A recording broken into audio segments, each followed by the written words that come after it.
Shut up and sit down.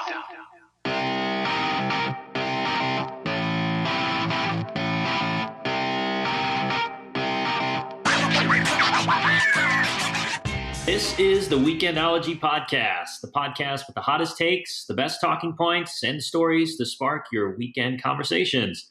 I'm Will Deichley, along with my illustrious co-host, Aaron Berg. Aaron, how you doing today? I'm fantastic. Well, good. I'm glad to hear it. Hey, this is a really cool episode because this is our first one as the Weekendology Podcast. And I think the genesis of this podcast kind of started with all of the great long debates and conversations that we've had over the years, Aaron. And we felt like, why not capture it on recording? Why not, start our own podcast? Let's talk about some of the great things that we want to discuss and really how we would change them and how we would kind of make them better going forward. Yeah, it's going to be fun.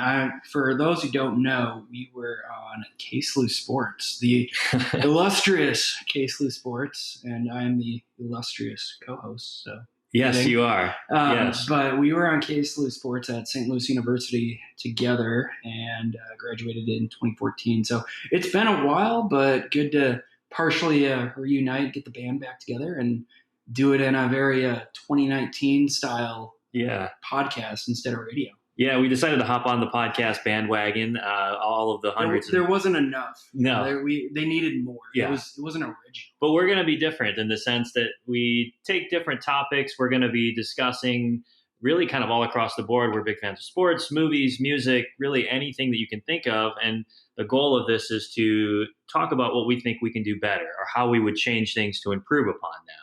And we're weekend warriors. We definitely work hard during the week, but we think that the weekend could use a little bit of variety and a little bit of spice for the entertainment side. So that's why we started the podcast, and that's why we're going forward with this. So I'm excited. So could you say we're gonna Obama and bring hope and change? Yes, we're changing the weekends. We're bringing hope to those who have the Sunday scaries. Who dread the Monday through Friday work life, the 9 to 5, and we're here to relieve you guys, so to speak. So, I think for our first topic, we kind of hemmed and hawed about what we kind of wanted to do, and we really thought, okay, what is really kind of what do we gravitate towards? And obviously, sports. Sports is our number one topic that we always talk about. I can't tell you how many times we sat on the couch or we were at a bar or we're at a restaurant and all the topics we talked about for different types of sports. And look it up. Yep. Look it up. It's all true. But even after college too, we continued our long standing debates, and I think we had some great ideas. So we came to the realization that, this is going to be our first topic. And with Aaron being our resident NBA an analyst and expert, we decided to kind of tackle an issue that we've talked about before, and that's how the evolution of the NBA has changed. And so we're going to break it apart in a couple different segments with it. Let's do it. All right. So we decided to kind of look at the NBA and talk about how it's changed in the last kind of 30 years. I think we started with 1990. Yeah, we're doing 90s. So yeah. Will and I were both born in 1991. So, we'll call it our lifetime then. We don't want to get too far back and talk about George Mikan and stuff. It's, whatever. Yeah, it's a little bit too far back. So we decided to do 1990s, starting of there and then kind of going forward. And so we broke it up into three different parts. How the NBA has changed in the last 30 years. We're going to look at the past style of play. We're going to look at the gameplay. We're going to look at kind of the play style, how the players played, kind of how they were, and then as well as kind of the media surrounding it. And then we're going to do that up until kind of modern day, maybe like 2016, 2017, up until now. And then we're going to give it the same stuff. And then we're going to give our change or what we would think we would like to improve upon going forward, how the NBA might change in the next 10, 15, 20 years, so on and so forth. So that's just kind of give a basis of where we're going to start and how we're going to structure it. But really, it's just literally going to be two guys talking about it and recording it and seeing where the heck it goes. So I'm excited for it. Oh yeah, and we want to hear your voice too. We have our Twitter up and running. It's been going on pretty strong for a couple weeks. So be sure to let us know what you think. If you think we're idiots and our opinions suck and we're stupid, let us know. We want to hear it all. But we're really smart, so just tell us how great we are too. Yeah, we're at Weekendology Pod, so that is WeekendologYPod, Weekendology Pod, Weekendology Podcast, and that is on Twitter. So give us a follow, let us know, and we would love to hear from you. And we can potentially, if you have a good enough opinion, we can do maybe a part 2 of this and see what the fans say. But well, let's talk about it real quick. So, like the where we came up with the name Weekendology, because I'm sure it's probably some people will probably want to know. What is that? So where did we come up with that name, Aaron? I don't even know. I don't even remember how we did it. We did the very technological, use our resources like Donald Glover did, and typed it into a podcast. Oh yeah, that's right. Yeah, and like he did with his rap name. Yeah, that's right. Childish Gambino. We came up with a bunch of names, and some of them were great, and some of them were not. And Weekendology was decent enough, so we went with that. Yeah, there you go. That's the origin of the Weekendology podcast. Really, it's a podcast, for the weekend, for everybody to kind of chill out, entertain yourselves, throw it on at the pool, or throw it on, when you're on your way to brunch, or whatever you're doing. I think that's kind of what the goal of the podcast is. All right, so Aaron, are you ready? Are you ready? Let's get into this. All right. I was born ready. So. All right, here we go. So let's start with the past style of play. And I think when you look at the past style of the NBA, there's so many great players that kind of came to fruition within the early 90s and coming up to kind of mid-2000s area. With it being the Showtime Lakers, they got the 90s Bulls, obviously, and there's the bad boys of Detroit as well. I think when we look at the gameplay itself, it was more focused on kind of the NBA, so to speak, more focused on the actual game of basketball. The gameplay is a little bit more slower, I think. I think there was more of a focus on kind of like that possessional style of play. We look at Jordan, or you look at, Magic, or anybody who played in the 90s, it was all just superstars. It was all just, there was storylines behind it, and there was so much that was put into the emphasis of kind of these rivalries that you might not get that nowadays. Yeah, so to start this off, I'm just going to get my opinion out of the way right now so you guys know where I'm coming from. I've loved basketball pretty much all my life. I played it, out on the mean streets of Lino Lakes, Minnesota. Oh, yeah, the tough areas. Yeah, it's real rough, man. But we balled out, and, I just grew up watching basketball, so I was not a Timberwolves fan at first. I was a Kings fan back in the day when I was really little, back when they were actually good, which hasn't been since. But I loved that era of basketball was my favorite. And I think it started, it was like that because of the 90s. It was influenced by that. I'm going to sound like an old man, and I know everyone says this all the time about everything, it was better back then. Dude, it really was. It was, yeah. I'll say this now, and then we can go back to talking about the 90s and get to that eventually. But real quick, just the basketball, the style of play today it's like a 3-point contest and a 100% free throw contest. If you can shoot, you're in, but it takes out all the other skills to me.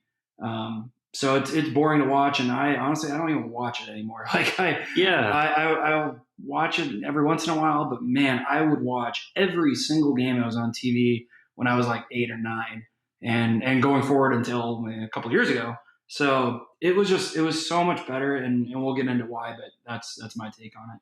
No, I agree. I think when you look at the game now and when you compare it to back then, it is more of just like a 3-point contest. There's literally no defense being played in the game. It's James Harden goes up for his 67th attempt of the game. And I'll stop you there too. Look at that's a prime example. Look at James Harden of all people.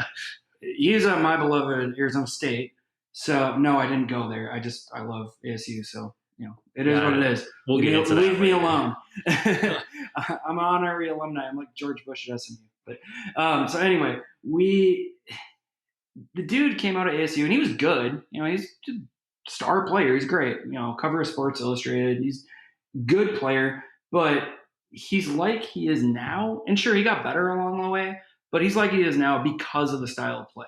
When he came into the league and he's on the Thunder, you have to remember he was a sixth man. He was not the guy he is today. No. Because the style of play was totally different. And now that it's just, hey, just shoot the ball and go, hey, Houston people, you're going to hate me, but I'm going to say it. He flops and tries to draw fouls. And Dwayne Wade started this, so I blame him too.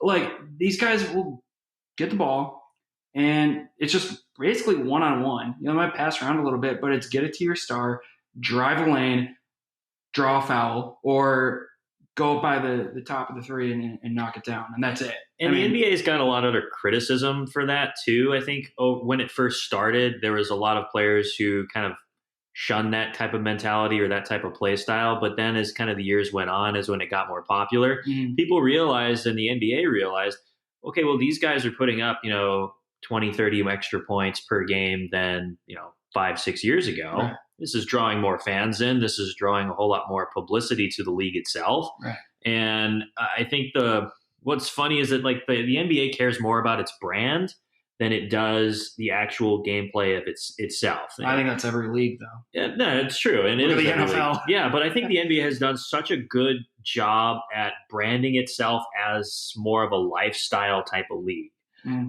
With its players being involved in so many different types of endorsements with Sprite or Nike, or you look at all of the different musicians who endorse. I mean, I don't know a football team that has Drake on the sideline, cheering him on, or who's literally in the locker room, like going after him, like, okay, guys, we got this, let's go, giving the halftime pep talks.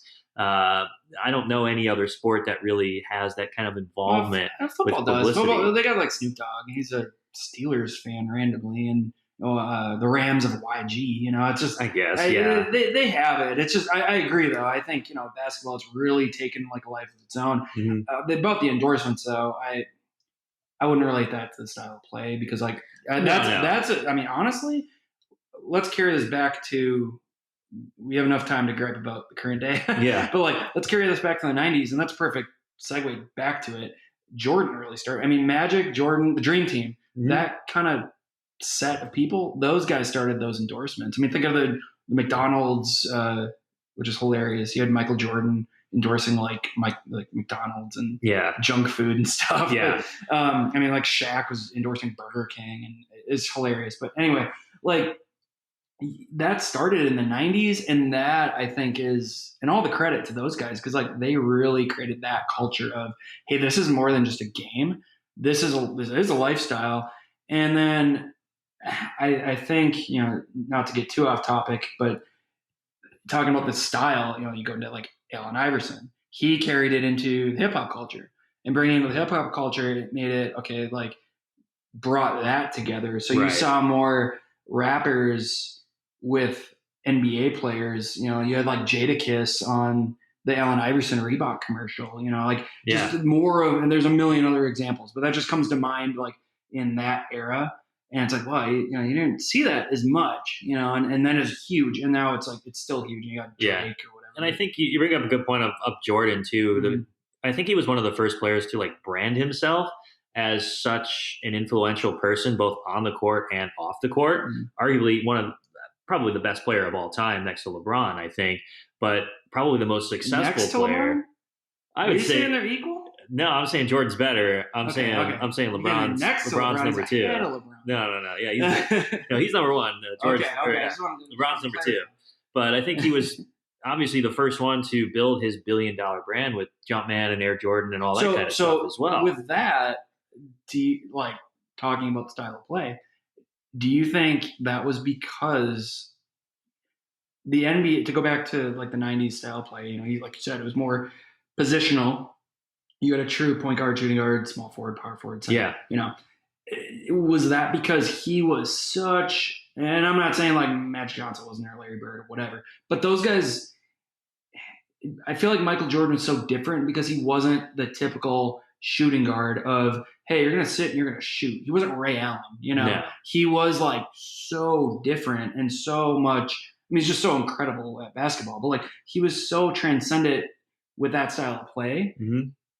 I'm going to go back to the 90s and say he started what we have today. He started that because kids then were emulating that, and he created that, like, it's all me, I'm the star. GMs took notice of that. Yeah. And it kind of grew into, okay, you need one good guy and that'll get the job done, essentially. And it didn't really take shape until very recently. I think it was LeBron. Yeah. But like, Carmelo, like the 03 draft, let's say, because those guys are carrying their teams in the playoffs single-handedly, But I think he started it, and then slowly it kind of turned the corner. And then, 30 years later, it is what it is now, where you can get by with like Kawhi Leonard, one good star or, one amazing star on a good team and a bunch of good role players. I would agree with you. I think, he was literally the game changer for the NBA. He set a precedent for probably the entire length of however long it lasts for the sport itself, because he was such a diverse and different type of player than anybody had seen before. He was 6'6", 6'7", but he played both the 2 and the 3. He played the 1 as well. So you can even go, like I said, we weren't going to go back to like the 80s, but I guess you can make the argument Magic Johnson started that, and then it was Jordan, and then, I'm sure. But I think Jordan is such a better player than Magic, though, and he was able to execute on such a more. I think too they're different because Jordan, he was a guard. I know he played small forward once in a while, but we're putting him at center. He wasn't like Magic Johnson where he's like the utility guy and he'll throw him at whatever position you want, and that was rare. I mean, that was weird, but Jordan, I agree. Like, he was transcendent to me because he was a guard, and back in the 90s, how I think basketball should be played was very positional, you're a point guard, you're going to pass, you're a shooting guard, you're going to shoot, you're a small forward, you're like the center in hockey, you're going to do kind of both. You're a power forward, you're in the paint, but shoot a jumper, and you're a center, you're just in the paint. That real defined positional style. So he was the one to be like, okay, I'm just going to do it all. I mean, the dude won Defensive Player of the Year. He won. Well, he could do it all. The dude, he literally was scoring title all across the board. Yeah, he was one of the greatest defensive players of all time, and I think that's a huge difference between that style of play from the 90s and what it is now. Because one, there's no defense being played now, but back then you wouldn't be able to get away with a drive to the paint without a chip on the shoulder or a bump in the paint. People would hack you, they would slash you, they would get after you. There's no way that Jordan would let you in off the dribble at the top of the key. He's going to hit you. So actually, there's a good quote as reading in Dime magazine, Vince Carter, which is the dude.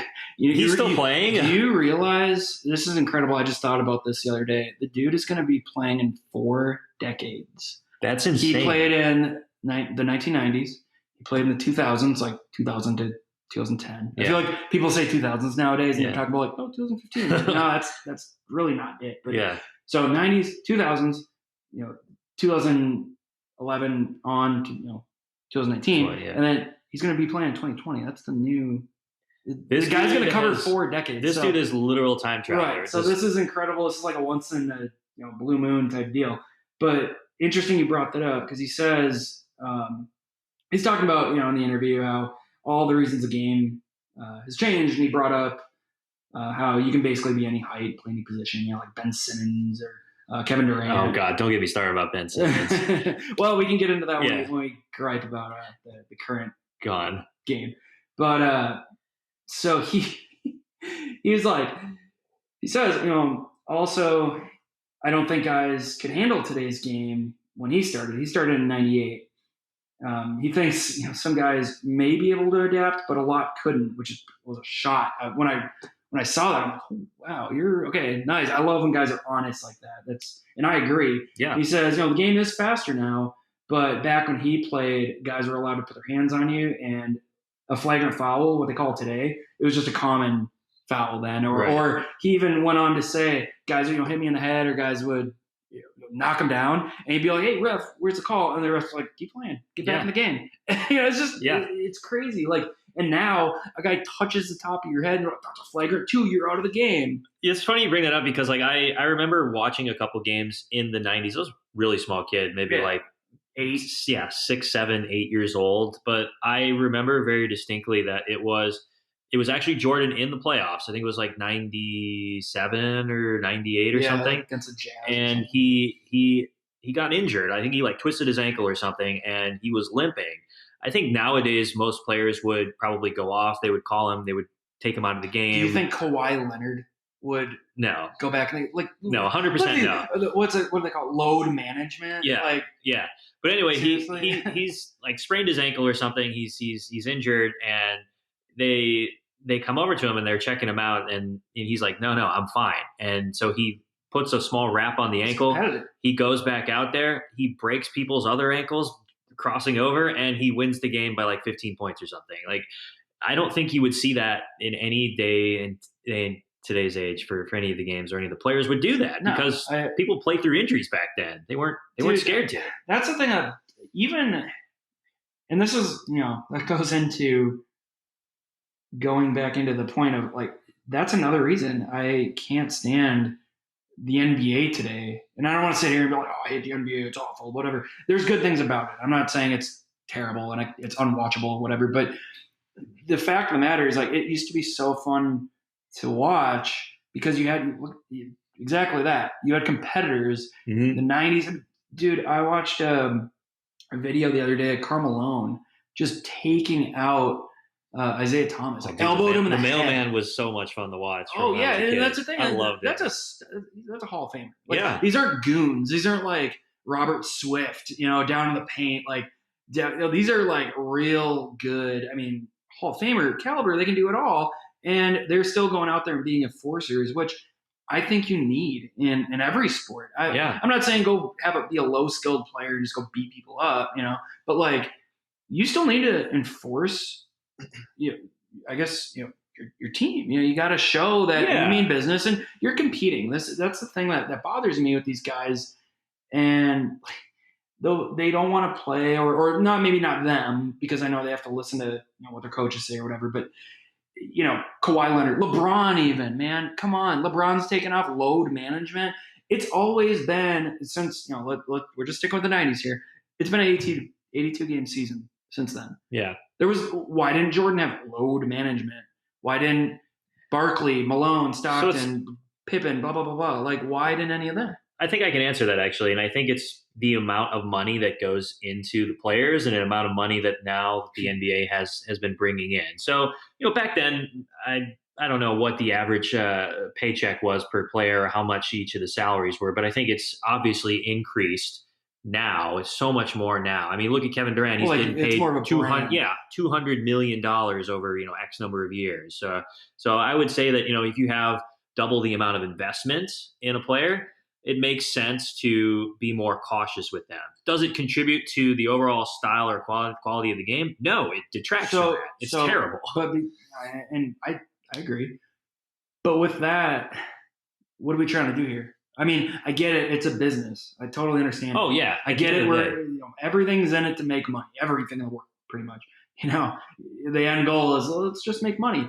But, okay, are you trying to get these guys to compete, though? I mean, and I understand I get the benefit of resting a player because the season's long, and especially young guys. I mean, that happens in baseball. Like Steven Strasburg, they shut him down going to the playoffs. It's insane to me that they did that, but I understand it. So I get why, the Raptors don't need to play Kawhi that much because, like, they're going to make the playoffs. They're in the Eastern Conference. They're going to make it. They want them fresh, all that. But come on, man, like fans, and I remember it was like mid 2000s, 2006, 2007, around there, the Spurs got fined because they arrested Duncan, Parker, and Ginobili on the same night. That, yeah. And fans were just outraged, which I would be. ESPN was blowing up about that. I remember. And now I know there's I think that rule is still in place, maybe an unwritten rule, but they'll sit 2 of the 3. But still, you should be outraged if they sit 1, man. Like I was. If you could imagine if you got courtside seats to a let's take us back a couple years to a Cavs game. Oh yeah. Do you want to see J.R. Smith play. Was that why he showed up? You mean J.R. Swish? Yeah. I mean, he is. He's a free agent now, actually. Nobody's picked him up. Wonder why. No, I agree with you. But you want to see LeBron, right? Yeah. So like, I want to see Bron. You're gonna be pissed, dude. If I bought $20 tickets, I'd be mad. So it's like that to me is I get it, but hey, league, NBA, you're trying to run a business. You're gonna turn fans off by doing that, and I think if they keep doing this, fans are gonna run away and go watch. Look at the NFL. They don't sit their players. I know it's a shorter season, but like. Well, you could sit them for game one, like they don't do that. No, I agree with you. And I think it's an interesting kind of turning point for the NBA because one, they've built such a strong brand presence with everything. And I don't think really people watch the game. I don't even watch the game for the basketball, so to speak. Well, it's not. I don't want to yell out clouds, but it's not basketball. No, it's one-on-one. Yeah, I watch the game for more. It's not even one-on-one. It's like one on half because there's no defense. But I watch it I want to see Kevin Durant put up, 36 points. I want to see James Harden, make the highlight reel and see what everybody's talking about. Right. And those guys are amazing. Yeah. I want to be clear. But that's the only reason why I watch the game is to keep up with kind of the social media or kind of the fuss of what's going on. I don't even watch it sometimes just for the basketball. I watch it for more because it's an entertainment. It's just pure, strictly entertainment. And those guys are amazing. I don't want to come out here. I know Houston people will probably be like, oh, so James Harden flops. You don't think he's that good? He's incredible. I'm not saying that he improved, but what I'm saying is, come on, like these guys, you're watching them score 100. It's like an all-star game. It's essentially what it turned into. It's an all-star game, dude. You watch the 2003. Go back and everyone listening to this, go back and watch the 2003 all-star game, like the last. Watch the overtime. Just watch that. It's more competitive than half the games that I flipped on and watched 5 minutes of because like those guys actually wanted to win. That's an all-star game. Guys are treating the regular season like it doesn't matter. Yeah, I agree. And I think it's an interesting point you bring up because I think there's such a smaller scale of drama with a lot of the games now. Back in the 90s or kind of early 2000s. Yeah, notice TNT can't say we know drama. Exactly. There's no drama. There was a difference between NBA regular season basketball and there was a difference between playoff basketball. And it meant something when Chicago and the Knicks were playing or the Lakers and Celtics were playing or any of these hard, there was just such a nostalgia or kind of like just even it meant something for the city. Even if you didn't get like a true rivalry, I mean, 99 Spurs and the finals when they played the Knicks. That's not a rivalry. No. And the Spurs killed them, but it still had intensity. You still had grittiness, and it's crazy. Like David Griffin, for example, with the Pelicans now, EVP, he said, he admitted, and he's still, this guy is active and is seeing this unfold with his own eyes. And he even said, we've really legislated a lot of competitiveness out of the game by doing the style. He said the grit and toughness have much less place in the game than they ever have. And he's 100% right. Yeah. And for an executive to be saying that, these guys who they want you to go to their games and watch, for him to be saying that is incredible. That really, to me, shows how they better watch themselves because it's clearly turning into, okay, this isn't basketball as we know. Like it's becoming almost a different sport. Well, look at kind of how the social media area is set up, and it's such more of an entertainment style of thing. And when you think about, okay, there's instant replays with people on Twitter, thousands of people reacting to whomever is doing what on the shock culture. Yeah, it's a shock culture. And when you didn't have that back then, so you had a couple replays on ESPN, you had to go in the newspaper. Watch SportsCenter. You had to watch SportsCenter, go in the newspaper. Sit through I don't even. In the winter, I don't even know what they would talk about. Probably football all the time. But you had to sit through stuff you didn't care about to watch a highlight and sit there and wait. Right. And get it instantly. And now you've got Instagram feeds with Durant or Kevin Love or LeBron. LeBron's got movies now. And then people had movies back then too, I guess. While he's playing. Yeah, while he's playing, he has his own entertainment brand. That's why he moved to LA. He's not there to play basketball anymore. He's going to say, I'm here to play basketball. I love the game, blah, blah, blah. The dude, in my opinion, he moved there to build his movie career. That's not even an opinion. That's a fact. That's a fact. If he lied about that, he's probably gonna. If he said otherwise, he'd be lying. I wouldn't be surprised if he came up with a rap album or he cameoed in like 6 movies coming up next year or something. Like there's more focus on the brand. There's more focus on just being. It's more than just basketball, and it's not really basketball anymore. Well, and the big problem I have with all just the transition is the like I don't want to sound like I feel like this whole podcast is sounding like old men. They're like, oh, back in the day, but defense is really important in the NBA. It really is, and it's fun to watch. Remember Ben Wallace? Yeah, watching him. I'm sure everyone else does. I remember him swatting balls away into the stands, 10th row. Yeah, and that was awesome. That was a highlight. That was just as cool as a dunk, or way better than a 3-point shot. Yeah, 3-point shots are cool. You know, like Reggie Miller and Ray Allen and guys who Peja Stojakovic, guys who like that. Like they really made it fun to watch. But it was a part of the game. But the real highlights you want to see, and we're talking about entertainment. You know, this is an entertainment value, and this is what I don't get. You know, if the NBA is really concerned about their brand, and it's this shock culture, Instagram, you know, Twitter, instant type, let's just see the highlight and move on. I mean, isn't it cool? Like I said, I saw the Carmelo thing. I saw it on Twitter. Those are like 1990. Yeah, throwing it back. I was just scrolling mindlessly like I do every day, and I'm coming across just this, and I'm like, whoa, what is that? It was crazy. And I'm like, okay, why don't you bring that back? And maybe I'll throw this out there. Maybe it's because player safety is an issue. They don't want guys getting concussions. Yeah. You look at the NFL, you know, finally they're looking at guys' health and guys after. Maybe that's why, which good. You know, I'm not saying go punch each other and like get crazy fights, but basketball players can't fight.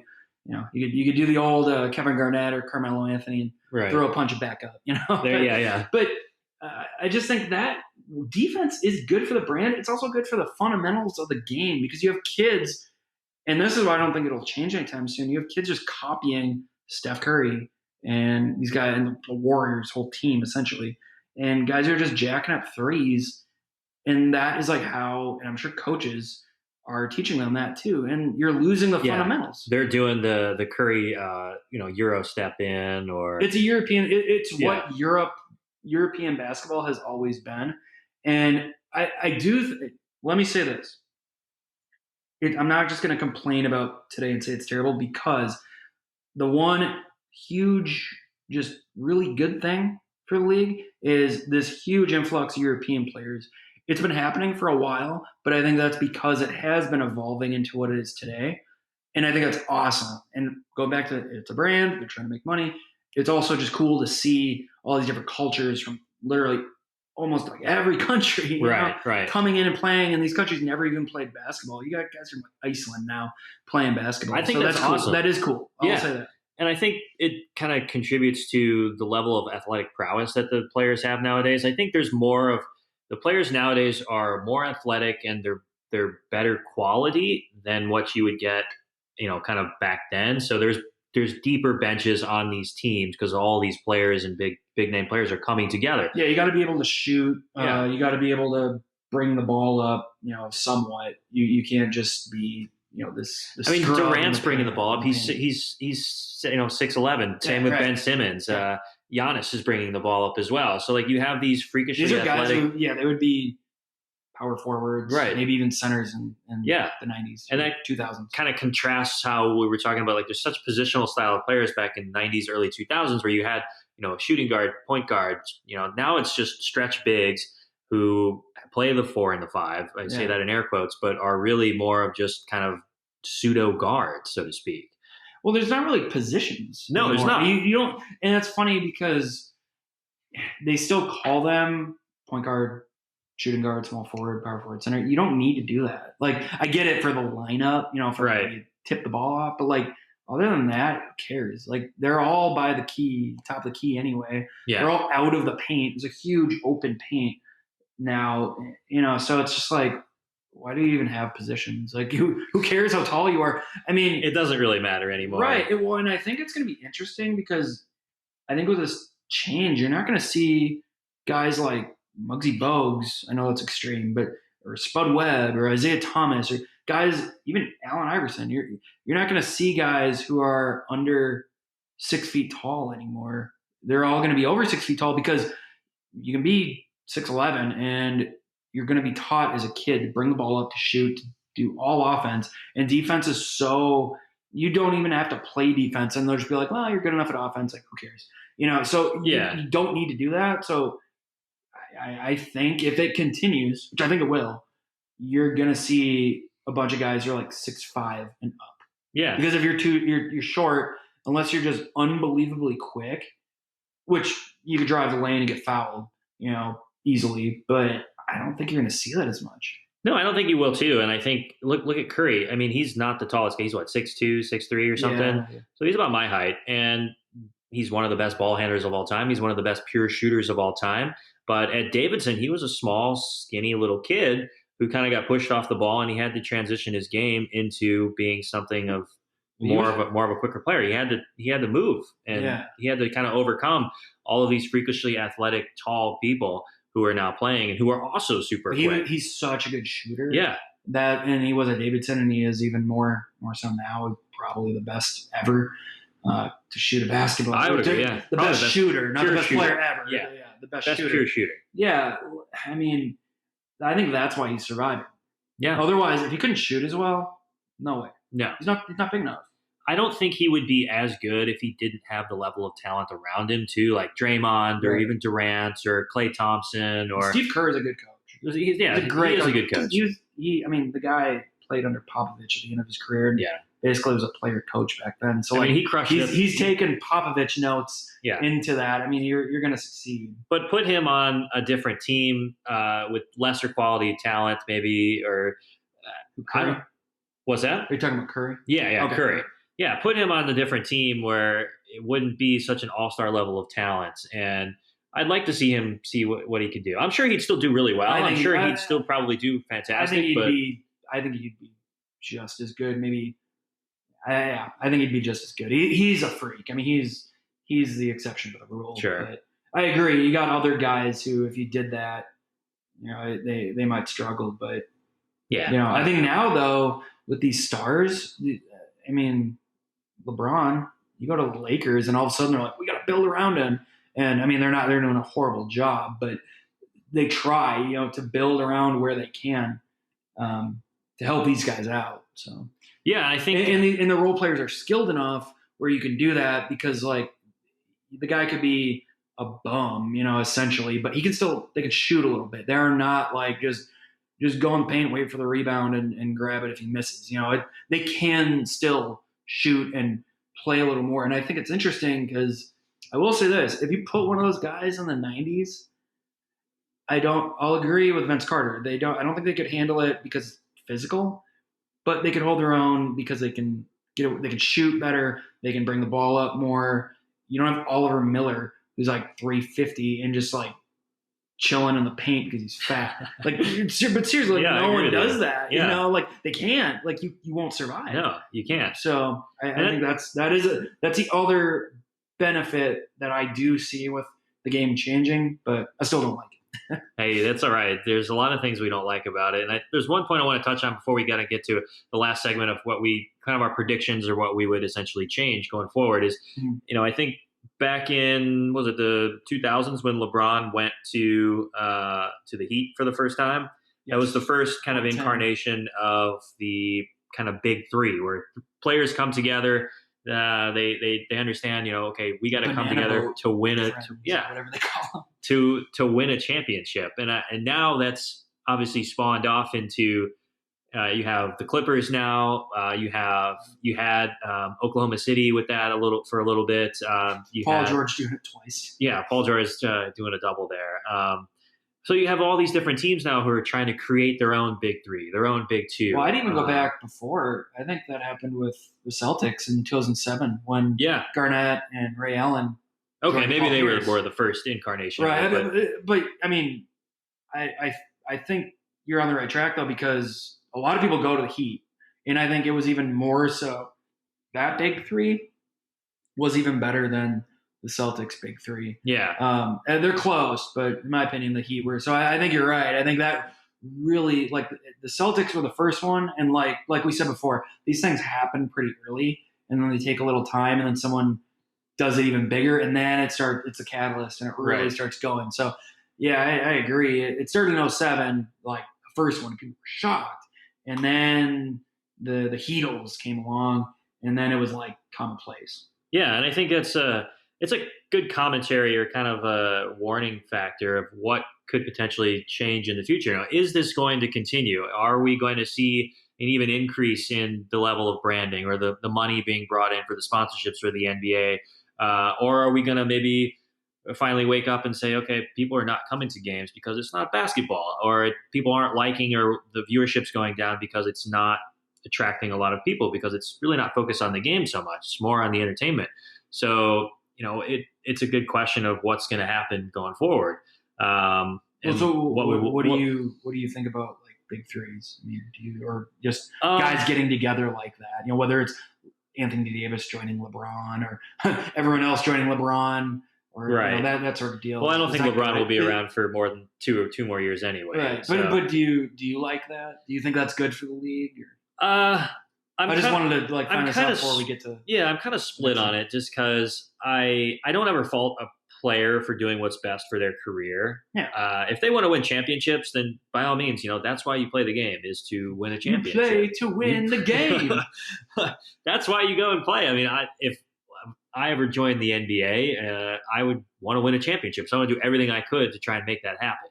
But on the flip side, I think it does kind of stunt some of the markets in certain areas, and it really kind of tips the scales in, okay, well, it's another Golden State who's been the championship 6 years in a row. Tell me about it. I'm a Timberwolves fan, man. Come on. God bless. Yeah. I'm sorry for that. Do you know how painful it is to watch the freaking Clippers get those guys? I mean, hey, the Clippers deserve it because I think they have the worst, only one with the worst history in the Wolves.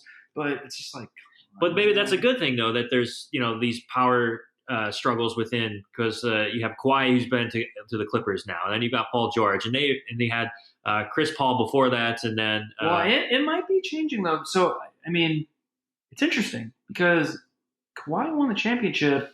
Not on his own. He had a great team, but he didn't have that perennial Hall of Famer right next to him. Or two other Hall of Famers. He had.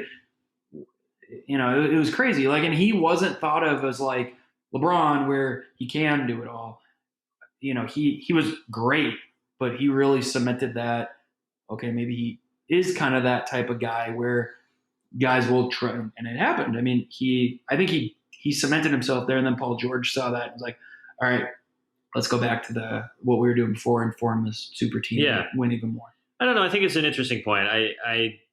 I'm not really so much as against it, but I don't really. I don't really like. You got to do. Yeah, I don't condone it as for every team to do that. I just think it sucks because there's 30 teams. There's only so many Hall of Fame caliber type guys, right? So you're gonna get, and usually they go to these huge markets, so you're gonna get like the Milwaukees of the world. Hopefully, someone goes and joins with Antetokounmpo or.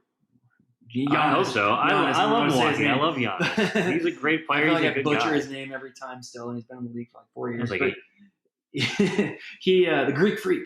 But that's rare, man, because these guys want to go to LA, they want to go to Miami, they want to go to New York, but they want to go to New York eventually. They will. Yeah. Those type of markets. So it's just kind of like you have the Minnesotas out there. The Utahs out there, the Portlands, kind of just in the dust. And it's like, I think that is the one I like the whole, and I don't fault guys for doing that. When LeBron left Cleveland, I'm like, good for you. Like, you did it all and go to the Heat and, win some games. Just the way he did that, though. Yeah, I'm not going to get into that. That's a million years ago. Yeah.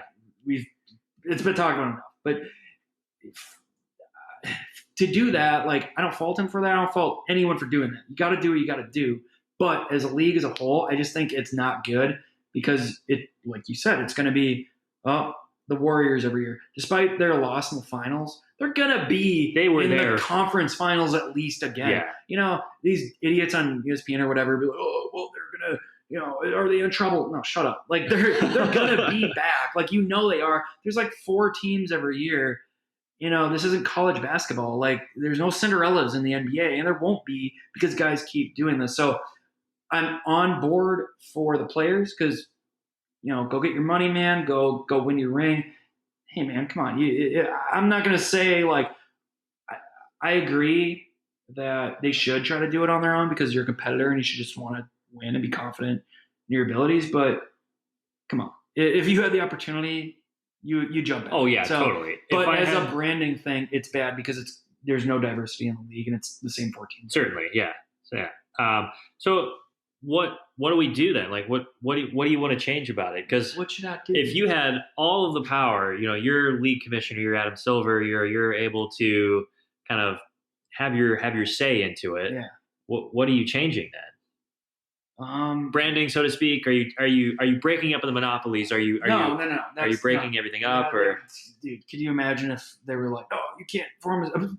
David Stern did that. He was voided the Chris Paul trade to the Lakers, and which was not a good trade to void. I think it was decent enough. Marc Gasol was in the trade. Oh, that's true. I mean, it was like Kwame Brown was in there and stuff, but it wasn't like it was. Man, the trades they make today. Oh, they're insane. It's worse than that. Like that wasn't a good trade. I'm not saying it was, but like you can't veto a trade if these billionaire owners are dumb enough to make a trade, or maybe not dumb. Maybe it's a strategy, and they're like, "Hey, our team is trash right now, and we need to be better in 4 years because realistically, we're not going to be better next year." More power to them. Run your business how you want to do it. You can't have someone step in and be like, "No, you can't do that." Like I don't think that's going to happen either. Yeah. Silver's so good if you don't break anything up, then what do you do in terms of the? Because I think the whole kind of focal point of what we're talking about is it's not how it was, and it's not ever going to be how it was. But the game's always going to evolve. To answer your question, I think really there's one thing to change. Yes, the game needs to change, but the one thing it needs to change is bringing back defense. And within that, maybe it's more than one thing, but I think it kind of goes in line with the one thing is just stop. If guys want to shoot threes, they shoot threes, whatever. You can't tell a guy, hey, play more fundamental basketball. Whatever. Guys are just going to they're going to play how they want to play, But call fouls. Call fouls. That's what they do now. Don't stop calling all these fouls. Yeah, there's a call lot them of when they make sense. I'm not saying just let it be a bloodbath, but all these reach-in BS, it slows the game down. It's that's the number one reason why I can't watch it, because you see a guy drive to the lane and there's no more, there's really no more like posterized dunks, without a foul every time. It's like, oh, and one. It's like, just let him play. If a guy gets hacked, that's entertainment. That's fun to watch. Like I said before. Yeah. Like I want to see some bodies on the floor. I want to see some hits in the paint. I get it. You got to worry about the health of the players, but they're not gonna kill each other out there. Right. Come on. And I think the league was fine doing it that way. And it teaches guys, hey, if you can't go inside, then you're not going inside. Then shoot your three. You know, but now it's just watching like street ball almost, where guys will drive and they'll just get out of the way because they're like, well, I don't want to get an and one, so here you go. And I think that's an all-star game. That's another difference between what it was back then. Players are more selfish nowadays. They don't play for not necessarily the teammate. Like you said, it's they get out of the way. They're not going to sacrifice themselves because it's not set up for the game. It's an individual for the team. It's an individual sport pretty much now. So your thing is it's about your star and then how the role players can help your star. Yeah, pretty much. So your change is bring back defense. Instill more of a defensive mindset into these players. Is that what I'm hearing? Yeah, I think, and you do that by the refs letting the game flow and only calling fouls that really impact a guy scoring. Okay. If I whack you across the head or on the arm and impede your shot, got to call that. You know, you deserve to get free throws for that. But these like little reach in or little, you got your finger on my jersey when I'm running and the guy still made the shot. Come on, Just let them play. No, I agree. All right, so here's mine. It's not necessarily related directly to the NBA, but it leads into it. Increase the length of time that players need to stay in college. So Interesting. Well, they did that already, though. Do it more. So what is it? A year now? It's a year. It's a year out of high school. Okay, so you don't need to go to college. Make it 2 to 3 years where they have to stay in college, because or college, just 2 or 3 years out of the league. Yeah, you can't force guys to go to college. So that way it forces them to because most of the players come from the American college system. So if they're learning more of the defensive kind of fundamentals there, they're learning more of a team sport, because college is so much better than the NBA in terms of an overall basketball type of game. It's still stuck to those fundamentals. Right. So if you keep these players in for 2 years, 3 years, and they play under good college coaches like Krzyzewski, then they're going to learn more. They're going to have more of an inclination to, I'm playing for my team. I'm playing defense. I've got to stick to my disciplines. Then they'll come into the league, and maybe 10, 15, 20 years, when you instill this now, it kind of goes towards a more of kind of a fundamental sense. Mm-hmm. So I think then that kind of, you both have the explosive firepower of the offense, if you're continuing that trend of the NBA, but also you have kind of more of a mindset of, okay, these players are more schooled in the art of fundamentals. And then it would hopefully bring back some of the more hardcore basketball fans or those who are able to kind of enjoy the game a little bit better. And then you get the best of both worlds. But who knows? I don't know. I'm not an expert. I'm a couch coach. So here's the only thing that I see could be detrimental with that, or detrimental to the game going back to more fundamental play. Let's say 2 years. Like, sure. Hey, Zion, you can't come in the NBA yet. You got to stay out of the high school for 2 years. Guy's ready to play. He's going to Europe. There's so many teams in Europe, so many leagues, and great leagues. I mean, there's a lot of American guys that couldn't cut it in the States, and they go play. Sure. So it's high level.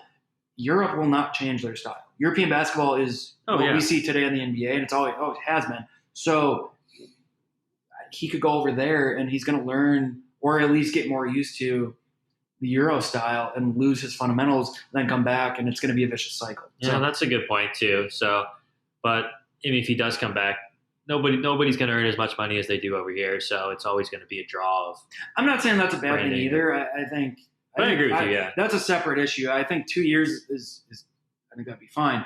But yeah, that's the only thing the problem I could see is guys are just like, well, screw that. I'm not going to college. Like, we ain't here to play football. We who's that guy from Ohio State? We ain't here to play school. We're here to play football. Like, so they're going to be like, we ain't here to play school. We're here to play basketball. Like, they don't want to stick in college, which I don't blame them. Like, no, I don't either. If you can play, go play, man. So true. I just think that's a thing. Like, it's just tough. It's a slippery slope because it is. It's. I think it's a good idea. I think that's a valuable thing to, I guess, look into, because how else are you going to change it? Right. But I could see that happening, and then it's just going to be they lose more fundamentals, and you're still going to see guys playing that way. And I think at the end of the day, the train's already left the station with this kind of stuff, and it's a natural evolution of it. It's a very hyper-aggressive evolution, and you might not see it harken back to the old days of, early 90s. You might see it keep going on into being even faster, even quicker. You might see a couple new rules introduced where, points are even doubled or whatever in each of these games. You might see 200 points in the next 10 years for a game. We're getting there. It's definitely possible. So I think with just how society is and how the game is progressing with its kind of aggressiveness with scoring and kind of free-flowing action, I think it's only going to continue. But that's my take on it, and that's your take on it too. So yeah, I mean, until it stops making money, then they're gonna, once it starts slowing down a little bit, which I think Adam Silver's done a fantastic job. Just style of play, no, but I think with everything else, he's done an amazing job with just branding the league, and everything else in it. So I think that's good, and since it's making money, they're going to keep going strong with what they're doing. But yeah, I just think from my opinion and yours too, the entertainment value could be better, and it was better back in the day because you had the more well-rounded game. Yeah, I agree. But the conversation is always ongoing. We definitely want to hear what your thoughts are. So hit us up on Twitter, hit us up on YouTube. Feel free to hit us up and let us know your thoughts, because we want to hear from you, and we want to hear kind of your take on this as well. We're at Weekendology Pod. Yeah. Check us out on Twitter. We're on Weekendology Pod. We got a YouTube channel coming up on Weekendology Podcast. You can check me out at William Deichley. And Aaron, what's your Twitter handle? It's at Aaron Levi Berg. Everyone spells it wrong, so it's AARONLEVIBURG. Aaron Levi Berg. Thanks for that spelling lesson. Dude, I need it. Everyone. I don't need it. Everyone else needs it, because I've had all three names have been butchered by people. Oh. And even mispronounced, even B-U-R-G. I get Burge sometimes. Well, you think your name is mispronounced. So why don't you try read mine? But... well, what about like Tim Legler? Remember? Oh, yeah. Tim Legler, by the way, so we can get to the ending with this fun story. So he made a bunch of stupid points like he always does on ESPN, and we called him out for it because he's an idiot. Classic Twitter war, yeah. Right, and he's calling out it was Minnesota at the time, and I'm going to defend my T-Wolves. Yeah. So, and then he just went like 10-year-old level, got all pissy, and God, we're calling out celebrities on their first episode, man. This is we're going hard, full 9 yards on this. Oh yeah, get ready. Oh boy. But is it safe to say Tim Legler will not be an interview guest? Oh, probably. Maybe he'll want to defend his side of the story. Well, he can defend LaSalle, and we'll talk about how much flu is at basketball in freaking LaSalle. If we ever get big enough, then maybe we'll have Tim Legler. Basically, he made fun of Will's last name, and it was just such a cheap shot. And he sucks, and I'm going to blame him for the reason why the game is today, because his prissy little jump shooting, 3-point shooting self. That's all he can do in the CBA. Tell us how you really feel, Aaron. I'm gonna tell because I gotta defend my buddy. Hey man, I appreciate that. Yeah, you can't be doing that. So that's all right. Yeah, we're so Tim Legler. Hopefully, you don't make fun of Will's name and actually pronounce it correctly. Well, thanks for listening, everybody, guys. We really appreciate it. I think it's been a really good first episode. We've covered a lot of great talking points. So, hit us up on Twitter, hit us up on YouTube. Take a listen. We're going to be up on iTunes and Spotify hopefully soon. And tell us your thoughts. Get the conversation flowing. And Aaron, any last thoughts? Do you got any shout outs or anything? I got to shout out my girl CJ Bruner. She made the graphic for us. It was fantastic. She's the graphic designer on our team, so on our C-suite. She really came through. She's very clutch. Rock star for CJ. I've got nothing else, but check us out. We usually post. We're going to start posting probably every Friday to kickstart your weekend. So throw us on the way to work, on your way to brunch, wherever you're at.